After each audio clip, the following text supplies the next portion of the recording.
What's up, guys, and welcome to the first ever the Screen Geek podcast. I am your host, Michael Scateri, and with me is my friend, Alan Pasalic. What's up, guys? My name is Alan. Pleased to join you guys today. So, how was your day, Alan? Yeah, it was a pretty good day, actually. At university, first day back. What about yours? It's pretty good, because something big happened today. Yeah, right. Something big. The Oscars happened today, and we're going to talk about it. We're also going to talk about the Razzy Awards as well, because, we want to give them a shout out. The winners there, the lovely winners at the Razzies. And we're going to talk about maybe Daredevil, the Fox news that just came out, and we love Nolan, so we're going to talk about his new movie, Dunkirk. But first, let's get into what most of this podcast is going to be about, and it's the Oscar winners. So, what do you think we should start with that one? Do you want to start from the top with like Best Picture, or you want to start from the bottom? Might as well start from the top. Start from the top. Best Picture, Spotlight. Straight up Spotlight. Straight up Spotlight. So, how do you feel about Spotlight winning Best Picture? I feel like I'd feel better than you do about it. I'm pretty salty about Spotlight winning Best Picture. Why are you salty? Because The Revenant. This is what happened today at the Oscars. Multiple times. Someone robbed the Oscar. Straight up robbed it. I guess so. I don't know. I don't feel as bad as what you feel. I feel it's like one or two categories that are that bad, but I feel like overall it wasn't quite as bad as what you're coming over. The Revenant should have won Best Picture. Everyone said slam dunk, Revenant's going to win Best Picture. I was like, yes, Best Picture. The Revenant should have won production. Then I hear Spotlight. Oh, I don't know, man. I don't know. I mean, I respect what Spotlight's doing. Mm-hmm. I really do. But we've said it before, it's Oscar bait, and I want to reward movies that are doing something ambitious and having a big vision. And in Spotlight, to me, was just like, it was the Oscar bait. It was the Oscar movie that they make every year to be nominated and to win. Well, see, that was the thing. I came at it from the other perspective before. Like, I was all like, yeah, Vatican Church, and they need to show that out and all that. But at the same time, I don't actually think it's that robbed for The Revenant is what you do at the end of the day. Because it's a very okay, it is Oscar bait, but when you're saying Oscar bait, you're saying great acting, great concept, dramatic and short. Yeah, no, I understand, yeah. It's hard to criticize a movie for being incredible as calling it bait. The thing is, like, it's working with much less, so it obviously can perfect less. So that's the thing. I understand. I think it deserves Best Picture, I guess. Because when I think about The Revenant, it does have its flaws, and I think Spotlight really doesn't have as many flaws as The Revenant does, but it's working with so much more. It's a more ambitious movie. But at the end of the day, I guess Spotlight is the Best Picture. It did have less flaws. It was more concise. It flowed better together. The scenes flowed better. No, that's where I think as well. And I think we'll get into it later, but production design is where I think The Revenant should have got it. Mm-hmm. But I will get into that. We'll get to that. Let's move on to our boy Leo finally getting what he deserves. 6 glorious nominations later. It finally happens. Mm-hmm. Talk about a humble speech, though, seriously, straight up. You could have gone up there, made a scene about how amazing it is to finally be up there, and instead he chose to go the other way. And the thing is, like, I always see photos of him, like, with these hot women, like him being a total player, and then he does this. I didn't think it was this serious or this, like, this involved in, like, world matters. Well, see, that's the thing. At the end of the day, you forget that he's a humanitarian. Do you have him on Instagram? Yeah. You got a couple things on there. He doesn't post much on there. I don't follow him on Instagram. He's a humanitarian, kind of. I mean, he showed it today more than anything. But I agree.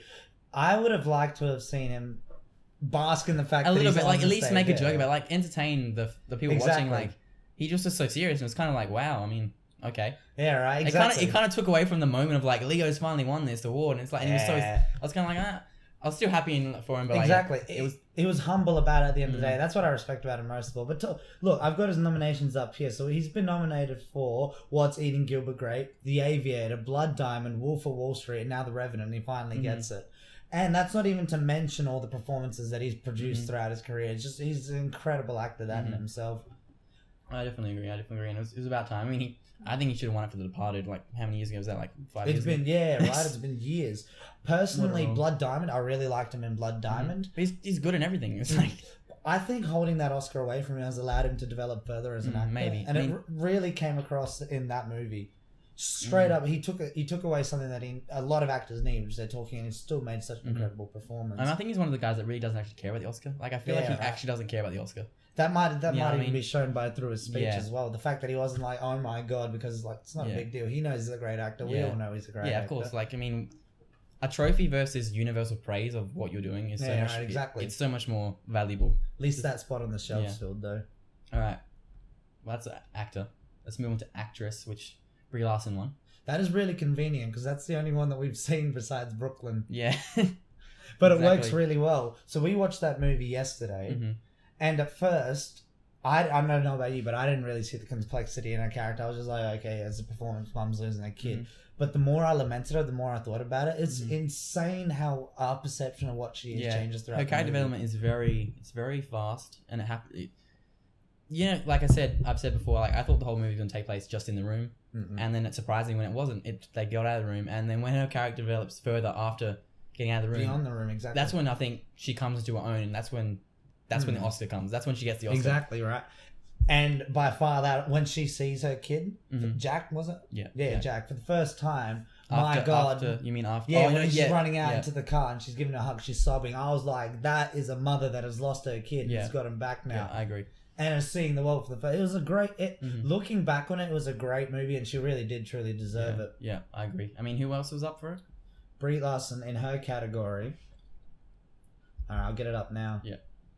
So we have in her category, we have Kate Blanchett for Carol, Jennifer Lawrence for Joy, Charlotte Rampling for 45 Years, and Saoirse Ronan in Brooklyn. Yeah, well, I think that's deserved, right?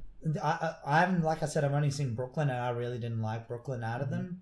Kate Blanchett's already been recognized as a great actor. Jennifer Lawrence is great, but I didn't hear much great things about Joy. And 45 Years I played never even heard of. Just jumping back to actor really quickly, I forgot to mention it. Michael Fassbender. I think he was the only one. Yeah, he's the only one that had a chance against Leo, and a lot of people thought he might steal it. He might steal it away from Leo because he did play a great performance. But what do you think? You think he had? I don't think that movie had enough momentum at the end of the day. Leo it was a great performance on top of the fact that Leo had so much. Yeah, the movie was just like a mammoth. Exactly. Yeah, I agree. All right, supporting actor. This one shocked us. This is gonna be dramatically. Huge. I mean, the category was kind of wide open. We didn't know who was going to win it, but like. Definitely not Mark Rylance. I was so far out to left field. Like, I don't know about you guys, but personally, I was like, my vote was actually going towards Tom Hardy. The internet was saying Sylvester, but nowhere did I hear Mark Rylance. I think Tom Hardy was kind of like robbed from. This was the first robbery of a few of the day. I think Tom Hardy in The Revenant. Like, I feel like he probably was overshadowed by Leo. Definitely. And by just the movie in general. Yeah, but it doesn't take away I think from him. he killed it in that movie, man. Like his character was like, it was something completely different that we've never seen from Tom Exactly. before. And that's the thing, Mark Rylance's performance, you have seen that performance, well, not necessarily from him, but in other movies, people have performed like that. He's a collected character that has adversity facing him. I read a great quote on Twitter where someone said he had more words in his acceptance speech than did have in the whole Bridge of Spies movie. That's just perfect. It's a perfect way of describing it. Like, I don't know, short of it, I was even looking back at him, there's nothing that, at least to me, that jumps out about his character. The actor in himself, what he's been in. So I don't know if this is even like a lifetime. Yeah, I quickly today I was looking at what he's been in and nothing really notable. I mean, he was apparently a really great stage actor. I don't know, but yeah. Everything I looked at, he was nothing notable. I was like, it's a kind of a pop-up performance for him. That was the thing. That was the only character, category that shocked me. I expected Sylvester Stallone simply because everyone was just saying that, but I didn't necessarily feel that way. I thought maybe Mark Ruffalo or Tom Hardy in the end, but I just Mark. But imagine Mark Ruffalo for those first couple seconds. The first split second, Mark. Yeah, he probably thought he had won it for a split second there. He had one hand on it, basically. Yeah, he was half chubbed, as I like to say. All right, moving on. Supporting actress, who the winner was, Alicia Vikander. Sorry. From The Danish Girl. From The Danish Girl, yeah. And I didn't see The Danish Girl, so I can't really weigh in, but I did see Ex Machina, and she was in that. She was great in Ex Machina. I saw her in Danish Girl, and if Eddie Redmayne wasn't in that movie, that would have been her movie straight up, and that's why she deserved it. It's kind of like the fighter situation with Mark Wahlberg and Christian Bale. They were basically co-leads. Yeah. They were just marketed a different way. Yeah. In fact, I would have preferred Danish Girl more if she was the lead. Do you think she would have a chance in lead actress? If the movie was made differently, if the movie was made from her perspective of seeing her husband changed to transgender, rather than trying to focus on Lily as much as it did, I think the movie would not only been stronger, but yeah, she could have killed that category. Okay. Very much so. Fair enough. All right. Next one is cinematography, which The Revenant took, and that was Emmanuel Lubezki, which, I mean, like people have said, The Revenant is cinematography, the movie. I mean, it's just beautifully shot. Every shot is like jaw-dropping. It's just beautiful. I don't know. I don't know how anything else could have won that category. So that was pretty. I don't even know what else was up for it. There were other things, Mad Max and stuff like that, but Yeah. nothing I was expecting more than The Revenant. Yeah. I was like, yeah, that's it. That's the one category that didn't shock me. Don't even agree. All right. So next one, moving on quickly here. Costume design, Mad Max, the first award that Mad Max picked up. Yeah, right. On our list at least. On our list at least, yeah.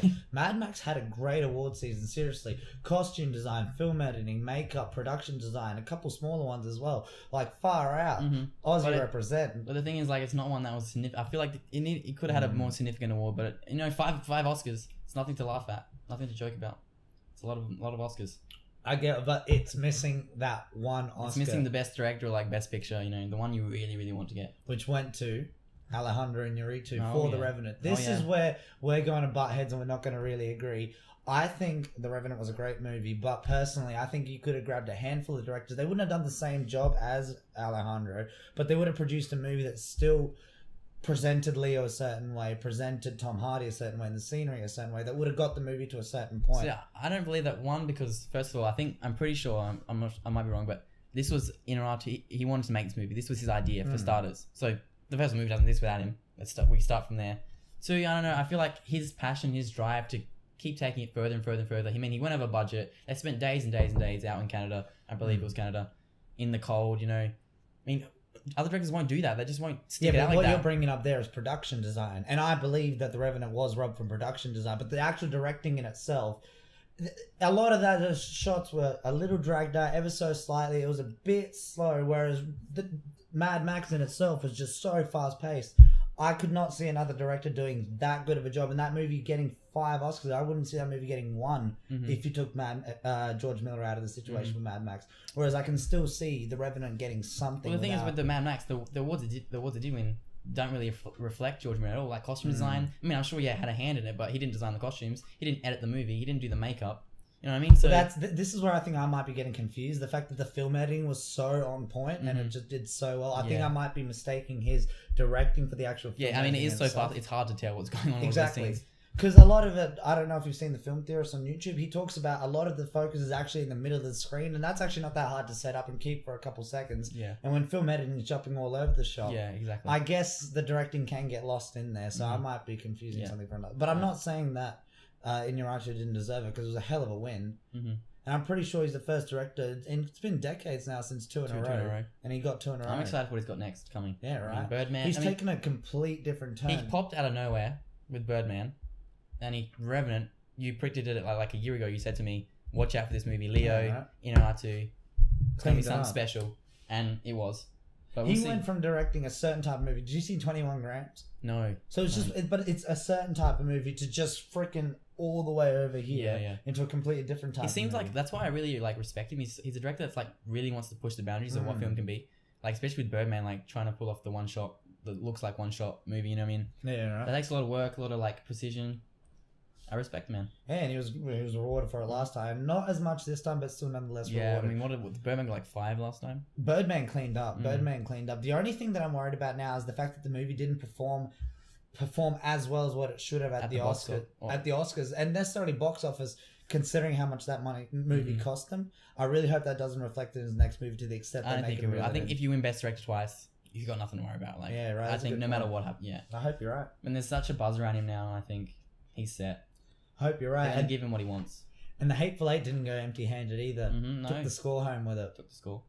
See, at first when we were doing this predictions amongst ourselves, I didn't think that it was going to get anything special. But the thing is for me, it's like I don't remember much of it. Like it's not memorable to me. But looking back on it, do you remember much of it? Looking back on it, there were certain things that I was looking back. I'm like, actually, now that I think about it, I mean, I was like maybe Star Wars because I just think that score is awesome. Yeah, John Williams just kills it every time. But I guess like I can see going against him with like it kind of is the same thing. He's using a lot of the same stuff. Yeah, with slight variations here and there with like Rey's theme and Attack on Jakku Village. Exactly the same. The thing about Star Wars, we were watching and it felt like Star Wars, and to win an Oscar that doesn't really work because it's just the same Star Wars, thing. Yeah, right. Exactly.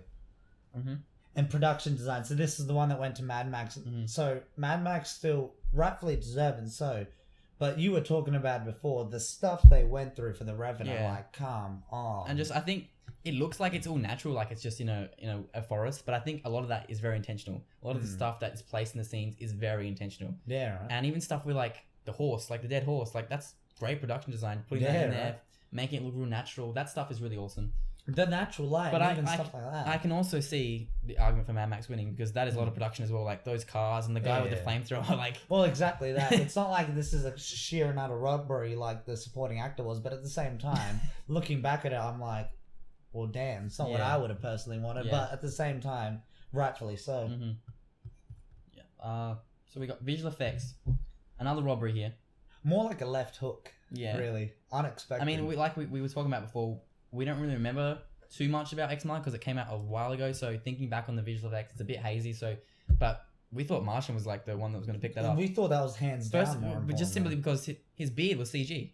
They put a beard on him that didn't exist. I believe that. When you told me that time, I'm like, no, seriously, no. That was more shocking than the Kylo Ren mask. When you told me about the Kylo Ren mask, I was like, no, seriously? And then you told me about the beard? No, that's amazing. But yeah, the way they made Mars look like Mars. That's all you can really need to say. And like the composition of the shots, like blending him with the environment, it was spectacular. Then when we look at everything... I mean, people were even saying Mad Max was robbed from this category. But I mean, I guess I can see an argument there, but I don't know. There's a lot of... The movie had emphasis also on practical effects. Like, fair enough, there was visual, but it was also very practical. Like that one shot of the desert, or the dust storm they're driving into, okay, fair enough. But that's a beautiful shot. One shot does not make an Oscar. Yeah. And, like, Mad Max didn't go home empty-handed either. Yeah. But looking at Ex Machina, it only cost $15 million to make compared to The Martian's $108 million. Yeah, that's a lot of difference. It's a lot of difference. And it just... I can't fathom how a company with $15 million can produce visual effects that can compete with $108 million. Even if Matt Damon took home $50 million and Oscar Isaac and all the other actors took home $0. Yeah, it just makes no sense. I definitely see that. I mean, I'm just having a look now at some pictures and just to brush up on what this looked like. In mentioning The Martian, I feel like we can't go much further than The Martian actually didn't go home with anything, and I actually was quite upset with that. I mean, I'm not like outraged. I can definitely see why I didn't go home with anything. It was what it is. What it is. I mean, it didn't excel. I mean, except for I think visual effects, it didn't excel in anything. It was just good enough to You just want to look at this photo? Just that's her, Ava. Yeah, I mean, I guess there was scenes. Looking back on it, I mean, I'm not saying that the visual effects that was garbage, but like. But how I see it is like, and then at the end of the day, you're creating something that's fake. Like a robot isn't real. Like I mean, it could be real, but this is something that doesn't exist. The way they created Mars to make it look like Mars. I mean, I've never been to Mars, so I can't testify for it exactly. But I don't know. I mean, I really thought like Martian was going to hands down just take that one. Take that, exactly. That's why this is more of a left hook. I'm not saying like what the hell, but at the same time, I am saying what the hell to the extent that just surprising more than anything. All right, what do we got next? We have adapted an original, so we have adapted an original screenplay. Okay, so adapted The Big Short took that one home. I think that's understandable. Like, so we were talking about this before. Adam McKay. So he took that book from him reading it to him saying, "I want to make it," to making it to getting it to here. I think that deservedly so. We were saying how it's a really complicated movie in itself, and he dumbed it down as much as he possibly could, and he made a great movie at the end of the day, and it deserved to be rewarded. Yeah, I mean, so like I've said this before. Like, it's a very clever film. I think the way it handles the complications of like the storytelling is. It's very clever and it's fun and it's just it keeps you engaged. Exactly. It knows when to break that seriousness. And exactly. It perfectly does that. The pacing is great and just the way it takes a really complicated kind of boring subject matter and makes it really engaging and fun. And I enjoyed every minute of it.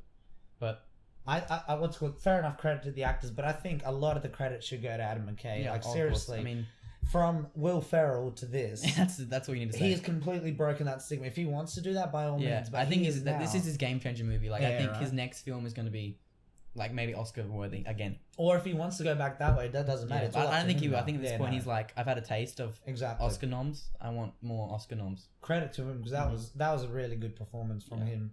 And original screenplay went to Spotlight, which I guess I see that. I mean, what else was up? Straight Outta Compton. Now let's talk about Straight Outta Compton here.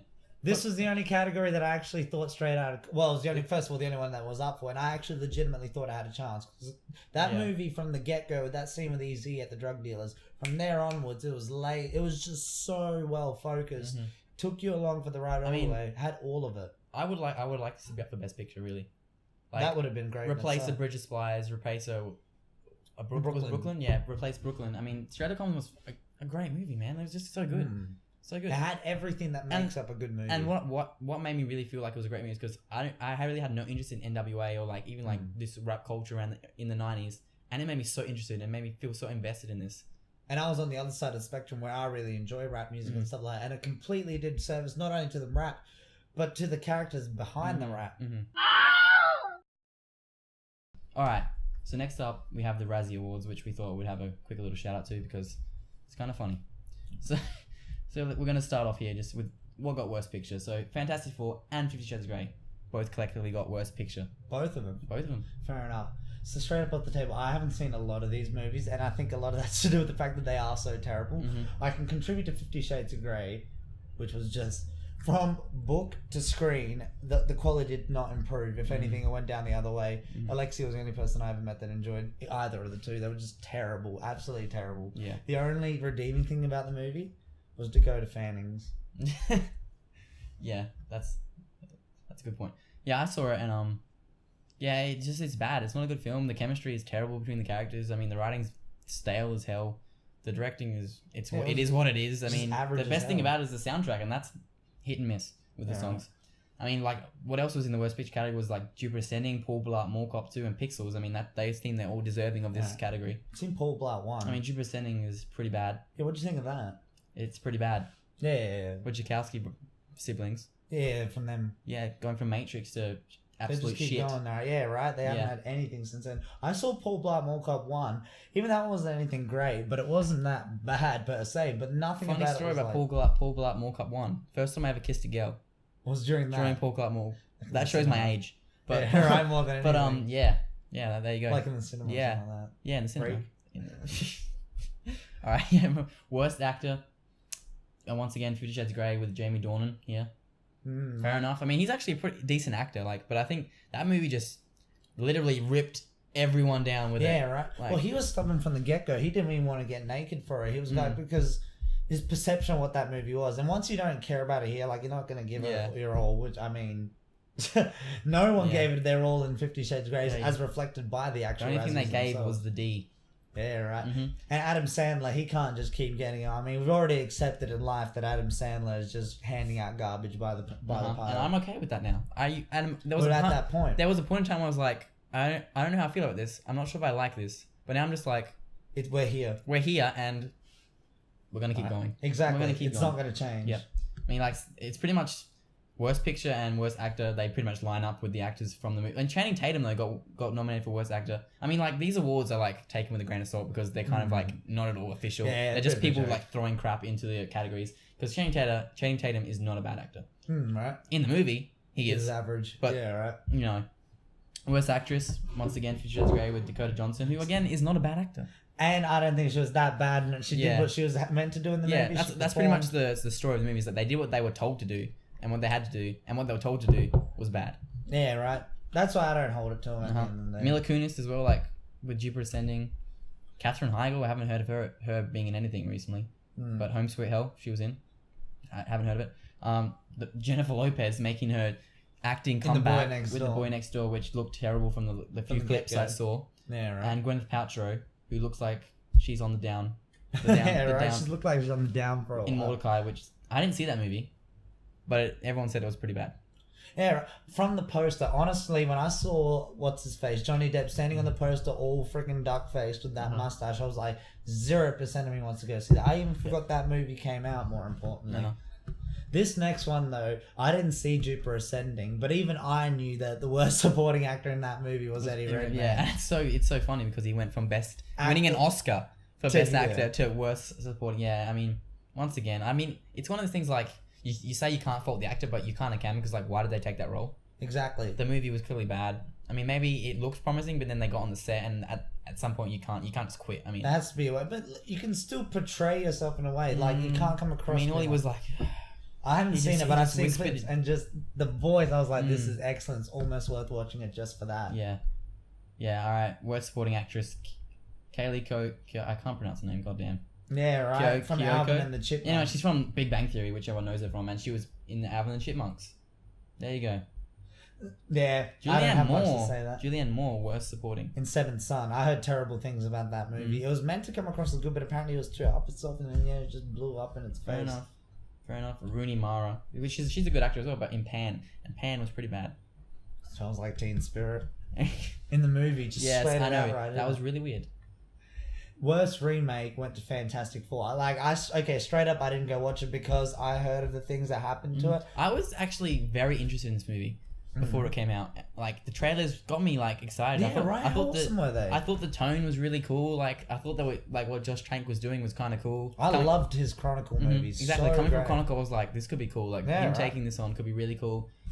Yeah, and it tanked hard, and everyone said it was like the worst movie, one of the worst movies of all time. I was like, okay, I guess I'm not going to go see this. There was so many things going for that. And then he got signed up to Star Wars. I'm like, well, they must have seen Fantastic Four and been like, oh, that's great. So many things were going for him, and then whoosh, and he made that Twitter comment. Yeah, and then it just destroyed his career. So there you go. Don't make Twitter comments ever. Yeah, right, don't use Twitter. It's bad. Yeah, right. Worst screen combo, and I like this one a lot because it has such nominees as all four Fantastics. Yeah. Fantastic Four. Johnny Depp and his glued on moustache. Fair enough. Jamie Dornan and Dakota Johnson, who actually won it. So, once again, Future Dead Grey cleaning house at these awards. And Kevin James and either his Segway or his glued on moustache. And Adam Sandler and his any pair of shoes, the cobbler. I love Kevin James's one so much. It's just either his poor Segway. Kevin James, like seriously. Just trying to get a paycheck home. He knows what he is. He knows what he is. And he's okay with it. Yeah, right. I would be too. Adam Sandler bringing his crew along to the Razzies.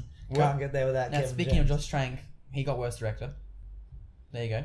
Also, Sam Taylor Johnson, who is the mother of Aaron Taylor Johnson. Yeah. Quicksilver. Kick-Ass. Really, that's weird. Can we go back onto the point of Josh Trank? I don't think that's fair to Josh Trank's worst director. Like, how much news did we hear about the fact this wasn't his movie? So much of it was manipulated from his behalf. But is that the true? final product is still his. I get that. But when there's so much controversy surrounding a movie, can you really blame the director to the extent? Is the controversy coming from him, or is it like... Well, we were bitching about 50 Shades of Grey. To produce a movie that's the worst picture and both actors in it were not only the worst, but together they were the worst. Surely the director, because you were saying yourself, the guy's not a bad actor, Jamie's not that bad of an actor. Yet somehow this terrific director brought everything together and made it a pile of crap. Yet still Josh Trank, someone that got screwed over in the end. That's where I agree with that. I think this is like I said, these awards aren't really legitimate. People are just like want to shit on people. That's fair enough. Whatever. It's all in fun. Well, Hollywood has most definitely shit on Josh Trank. Worst screenplay. Future That's Great. See? Again. There we go. And pretty much all the nominees, they are pretty much the same in every category. Like, you know, like Fantastic Four again for screenplay, Jupiter Ascending, Paul Blart, Mall Cop, Pixels. It's pretty redundant. Yeah, there was a bit of shit in there. And it was then, consistent. But then there is the Redeemer Award where nominees can redeem themselves from being bad the previous year. So Elizabeth Banks, she won she won last year. I think it doesn't say what for, but probably for like maybe worst actress. But she redeemed herself with multiple hit movies this year, which I can't think of one. She directed Pitch Perfect 2 as well. Did she? I didn't watch that. Point is, though, compared to what she did do... Wait, so she's a director? Yeah. But My bad. I thought she was an actor. I've never even... She has an actor. That was a directorial debut. Okay. Well, she is an actor. Yeah, she's an actor. She went step behind the camera, though. And I like Will Smith for following up After Earth with Concussion, which... Everyone says it's good, but like no one cares about it. So the same day, yeah, right. And he really stood up for that movie as well, like straight up. But the winner, M. Night Shyamalan as well. M. Night Shyamalan. No longer a crap director. Who would have known? Who would have known? For The Visit. How good is The Visit though? I don't know. I haven't seen it. The Visit. Yeah. Personally, I haven't seen it either. Alma watched it. Alma loved it. She said it was alright. The parts that were... He wasn't up himself, his ego wasn't there, if that makes sense. Yeah, Sometimes he gets a bit too involved in himself, and once he gets involved in himself... You mean M. Night Shyamalan? Yeah, and then it's reflected over in his movie. Like Lady in the Water, for example. There was rumours going behind it that him and Disney were just knocking heads so badly, and it was just reflected in the movie. Have you seen it? No. Yeah, it's so bad, man. It is so bad. Yeah. Nah. We'll move on. But Sylvester Stallone was the winner. Right. All-time Razzie champ. Because of his supporting actor nominee at the Oscars for Creed, he won the Redeemer Award there. All more arguments over there for the Oscar then, and him getting supporting actor. Not where my vote would have gone, but again. Yeah, no, I don't know where people's heads are saying he's going to win supporting actor. Like, it was fine, it was good. I think it's more like they wanted him to win because it was like him returning as Rocky for the final time, and he did such a good job at it. Like, but it wasn't enough. It wasn't enough. Exactly. It wasn't enough. All right, well that's the Razzies. That was fun. Always fun every year. We're going to talk about the Daredevil trailer. This part 1 came out it wasn't last week, the week before. It didn't come out long ago, and then this one. And then they said part 2. They gave a date to it. I don't remember the date, but it was like a couple of days ago. And I was kind of let down by the second trailer because the first one was so damn good. Like the first one was so good, and like John Berthel, he looks like he's gonna be epic. He looks like he's gonna be the standout this season. And I think him and Charlie Cox as Matt Murdock are gonna be great together. Then Elektra though. I wasn't a big fan of Elektra. Yeah, I just don't like Elektra in general. But then I don't know. Yeah, I just don't like her character. She's they've made this Daredevil really kind of grounded and made Daredevil believable and made Punisher believable. But then there's Elektra, who's never really been a believable character, and she doesn't seem believable in this. So it's kind of taking me out of it all. A little bit, yeah. But we'll see. I mean, I'm very excited for Daredevil season 2. I really enjoyed the whole ninja thing. At first, I was like, "Oh, really, ninjas?" But then they kept going. I'm like, "This actually could be pretty damn cool." Yeah, it could be cool. Could be really cool. The hand, as they're called. I like also the fact that this season is not completely dependent on the fact that it's Daredevil versus Punisher. Yeah. Like at first, you can only stretch that out for so long. Then they have to team up. Then they have to. Exactly. We're building towards. It's going to be a Batman vs Superman situation, but it's going to be in a TV show. Exactly. You can't have them kicking ass. Because at the end of the day, they're fighting for the same thing. They just have different ideologies and different stands on it. It's going to be interesting. But they're going to team up. That's obvious. Hopefully, it starts off with a bang. But yeah, keeping on the comic book theme, I guess we can move on to the Fox news that came out. Pretty much that they updated their release schedule, and Gambit was removed. And a couple things were added. So they actually added an untitled movie. It's going to be an X-Men movie, I think. People are saying that might be X-Force, something like that, or Deadpool. Good. But there's a contradicting quote from, I believe it was the director. I don't really have who said it, but if you look at Iron Man, the Iron Man model, they had 2 Iron Man movies before they had an Avengers, and if left up to us, I think that would be a very prudent path. But the key line there, if left up to us. Yeah, right. It's not in their hands. It's not in their. It's in Fox's hands. So maybe that unannounced untitled movie is an X-Force. It's probably very likely, but there's definitely Deadpool 2 coming. Deadpool 2 is going to be awesome. But there's so much to go for Deadpool 2 to put a date on there. They got to get cable. They got to start working on what they're going to go from here. Even though they probably already got an idea. There's one set for October 6, 2017, and there's one set for January 12, 2018. So one of them, I'm assuming, is going to be Deadpool. And one of them will be... maybe the 2017 one is Deadpool and the 2018 one is X-Force. That makes more sense. But to clarify for the Deadpool case, me and also the people on stage as well, is it completely gone now? Like, is Gambit off entirely, or has it just been pushed back? They didn't put it back. They didn't put it on the release schedule, which... If they still had intentions to make that movie, why would they not put it on the release schedule? Yeah, right. I've heard so many things. First, it was a high budget, and then it got pushed. And then Channing Tatum was getting talked about. Poor Channing Tatum, seriously. He was really pushing that. He'll be fine.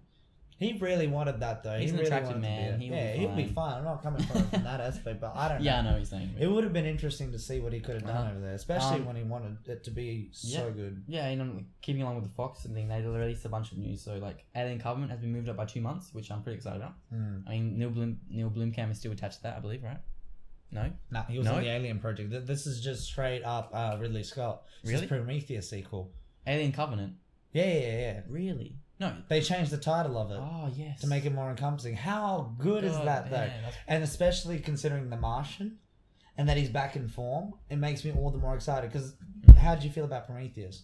Probably a lot better than lukewarm about it. Okay, then we're sitting on the same page. I didn't mind it, but it wasn't nothing I was like... I just think it was unnecessary. I mean, Well, hopefully I don't feel the same way about these movies. Yeah. Hopefully now he's coming back. They're really milking this whole Alien thing. I just want Neil Blomkamp's Alien. Just go back. Stop trying to reveal the origins of the alien and all this crap. Just give me straight up Alien. Give me Alien. Just give me Alien again. Give me another Alien movie. It's one of my favorite movies of all time. Give it to me. Yeah, remake the original. Bring Sigourney Weaver back. That could be so good. What Neil's idea was, it's just a shame that it would have been Neil making it. If it was anyone besides him, could have been something great. Because I agree, Sigourney was awesome. And it could have been something awesome. Yeah. It's still possible. She's still there. She's still willing. She'll still do it. Yeah. And Alien Covenant's going to have Michael Fassbender's coming back for it. So, he was... Speaking of old movies getting rebooted, did you hear about The Predator? The Predator? That is on here. Predator, released for 2018. How good is that? That's pretty good. Shane Black. I saw Kiss Kiss Bang Bang when I was in the hospital with Dad. Mm-hmm. And the whole Robert Downey Jr., that was basically his pitch for Iron Man, per my opinion at least. And it was greatly written, directed as well, and the movie in itself was just blew me away, got me excited for the other guys in itself. And I'll give him a pass for Iron Man 3 because Iron Man 3 was well directed, and for what it was trying to do, it did a good job. I think wanted something. I think that movie was heavily influenced by Marvel and like Disney to make it more comedy heavy, and more Tony Stark heavy and less Iron Man, which for me like fell so Didn't short. feel it, Fell so short. I was so hyped for that movie. I was like, this is gonna be so epic. This is like gonna be the culmination of what we've been waiting for, and it fell so short. For me, at least. Yeah, well, that's the thing. All right, cool. So that's everything that Fox is up to. They're knocking away. Oh, they're also doing the Blade Runner sequel, aren't they? With Ryan Gosling. Mm-hmm. Now let's talk about that for a second because Blade Runner is like Alien and Blade Runner are probably like my two favorite movies of all time. And I haven't put it on the internet. I haven't seen Blade Runner. You haven't, and that hurts me deeply. Now you need to watch it before like next week. I need to see this movie. You know what? We can put that in next week. I'll give Blade Runner a go throughout this week. I'll give it a go. Why not? Yeah, because no matter what, the sequel is never going to be as good as Blade Runner because Blade Runner is like a movie that is like an anomaly. Like so much about that movie was like its time and its place in like there's a scene at the end which I'm not going to spoil for you, but like anyone that sees Blade Runner knows what I'm talking about. The scene at the end, you know, the whole climax of the movie where there's a line which is one of my favorite lines, one of my favorite scenes ever in any movie, and it's improvised. You know, like, improvised. The actor, just went on the spot and improvised it, and it's so awesome. I just think we're not going to get that magic from this new movie, you know? Yeah, but did you hear about the release date where they're putting it? They're putting it right in January. They're putting it... It's January 2018 or 17. Yeah. I'm pretty sure it's 18. But it's just such a weird release date in terms of for Hollywood. But January 12th, I think. Yeah. January 12th, there you are. Yeah, January 12th. It's just such a weird time to put a movie like that. It could be a blockbuster, the way you're at least describing it for me. Yeah, I'm very interested to see how it does because Blade Runner has a very cult following, but I'm not sure if it has like a mass market following. Is that wide release actually? I believe it would be. Yeah, because then it could be actually forward. It could be in December, and then actually it could be an Oscar contender. It couldn't be necessarily like, oh, we're dumping this in January. It could be a Revenant situation where like we're releasing it late December where we want it up for Oscars. Yeah. And then but I don't know how good or quality movie this is. Dunkirk, Alen. So, do you know what happened at Dunkirk? Do I know what happened? I know vaguely. Roughly let's tell them what happened at Dunkirk. So, Dunkirk took place during war. And what was happening was the German had a lot of soldiers. I believe 1940s, so that would have been World War II. Good job. During World War II, 320,000 soldiers, more than that, were actually saved during the fight of Dunkirk. It took over 9 days, and progressively over that time, fleets were bringing them back over the border, saving our allies. It's like a retreat. They were retreating. They were trying to save as many people as they can. Then the Germans were pushing on them. And so it's a huge event. It's a huge event. It's a big event. And Nolan's taking it on, and I'm very excited about this. Like Nolan and World War. There's two reasons to be excited about this. Once again, this chubs me up. Exactly. It chubs me. There's two reasons though to be excited about this. It's obviously the first one is it's a Christopher Nolan movie. Congrats. But it's a different type of Christopher Nolan movie, and that's what's got me more excited than anything. Yeah. Because don't get me wrong, I love The Dark Knight, I love Inception, I liked Interstellar, stuff like that. Like they're great movies, but they're all roughly the same sort of area movie. They're all contemporary. Interstellar's. And now he's doing what seems like a legacy movie almost. It seems like an Oscar kind of movie. He's trying to get his place in that mantle. He's trying to get his one, if that makes sense. He doesn't have an Oscar. No, doesn't think so. Well, Tom Hardy is, I'm not sure. I think he's rumored to be in it, and Mark Rylance as well, the supporting actor winner this year. Which, we'll see.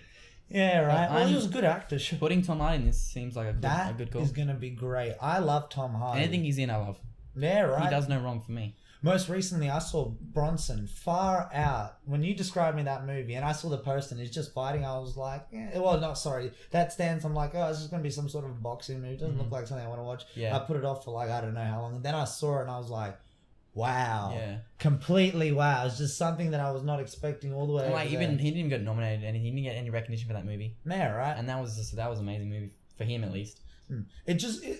That actor, Tom Hardy, he just commits so hard to his roles, and it's just great. And he chooses good roles. That's the thing. And I really like actors that choose good roles because all their movies are good. Yeah, right. But the film, it says here like it's a large scale film, and it'll be shot on a combination of 65mm IMAX and 65mm large format film photography for maximum image quality and high impact immersion. Beautiful. Immersion. And it was shooting will begin in May, using many of the real locations of the true life events which form the background of the story.